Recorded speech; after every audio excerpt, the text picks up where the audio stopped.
এখন আমি রান্না করে নেব কচুরলতি দিয়ে পাবদা মাছের ঝোল। তার জন্য ওভেনে কড়াই বসিয়ে দিয়ে দিয়েছি কিছুটা পরিমাণে তেল। তেলটা গরম হয়ে গেছে, তেলের মধ্যে দিয়ে দিচ্ছি একটু হলুদ গুঁড়ো, একটু নাড়িয়ে দিলাম। আর এদিকে পাবদা মাছটা আগের থেকে ভালো করে দিয়ে পরিষ্কার করে নুন মাখিয়ে নিয়েছি। এখন আস্তে আস্তে করে ছেড়ে ভেজে নেব। মাছগুলো একটু উল্টে দেবো, বেশি ভাজবো না, মানে বেশি কড়া করে ভাজবো না, হালকা করে ভাজার পর তুলে নেবো একটা পাত্রে। এই মাছ কিন্তু কাঁচাও রান্না করা যায় ভাজা ছাড়া। আজকে একদম মশলা ছাড়া মাছটা রান্না করব। এই গরমের মশলা ছাড়া অনেকেই মাছের ঝোল খেতে পছন্দ করে, তাদের জন্য স্পেশালভাবে আমি করে দেখাচ্ছি, আশা করি ভালো লাগবে। মাছগুলো ভেজে তুলে নিয়েছি একটা পাত্রে। এখন এই তেলে দিয়ে দেবো কালো জিরে ফোড়ন, দিয়ে দিচ্ছি ধুয়ে রাখা কচুরলতি, একটু নেড়ে চেড়ে নেব। দিয়ে দেবো 1/2 চামচ হলুদ গুঁড়ো, আবার একটু নেড়ে চেড়ে নিচ্ছি।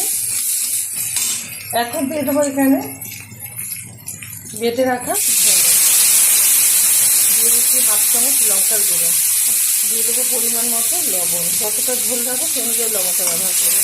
এখানে শুধু সামান্য পরিমাণে ধনে বেটে সেটা আমি ব্যবহার করছি, আর কোনো মশলা এখানে ব্যবহার করবো না। ভালোভাবে কষিয়ে নেব। ভালোভাবে কষিয়ে নিয়েছি কচুরলতিটা। এখন দিয়ে দেবো অর্ধেক কেটে রাখা টমেটো, দিয়ে দেবো পরিমাণ মতো জল। আমার এই রেসিপি যদি আপনাদের ভালো লেগে থাকে আপনারা অবশ্যই আমার চ্যানেলটিকে সাবস্ক্রাইব করবেন, লাইক করবেন, শেয়ার করবেন। গরম গরম ভাতের সাথে এই গরমে এরকম একবার মশলা দিয়ে আপনারা কচুরলতি দিয়ে ঝোল খেয়ে নেবেন। পাবদা ভাজা আশা করি ভালো লাগবে, খেতে ভীষণ ভালো লাগবে। দিয়ে দিচ্ছি ভেজে রাখা পাবদা মাছ, আস্তে করে দিতে হবে নাহলে ভেঙে যাবে। ঢাকার কোনো দরকার নেই, মাছটাও নরম, কচুরলতিটাও কিন্তু নরম, সেই কারণে ঢাকার দরকার নেই, তাহলে একদম ঘেটে যাবে। আমি হাই আছে রান্না করে নেবো 7 থেকে 8 মিনিট মতো। পাবদা মাছটা কিন্তু হয়ে গেছে, আমি বেশি ঝোল রাখিনি, এই যে গা মাখা মাখা ঝোল রেখেছি। আর এদিকে কচুরলতিগুলো খুব ভালোভাবে সিদ্ধ হয়ে গেছে। নামিয়ে গরম গরম ভাতের সাথে সার্ভ করবো, আপনারা অবশ্যই ট্রাই করবেন।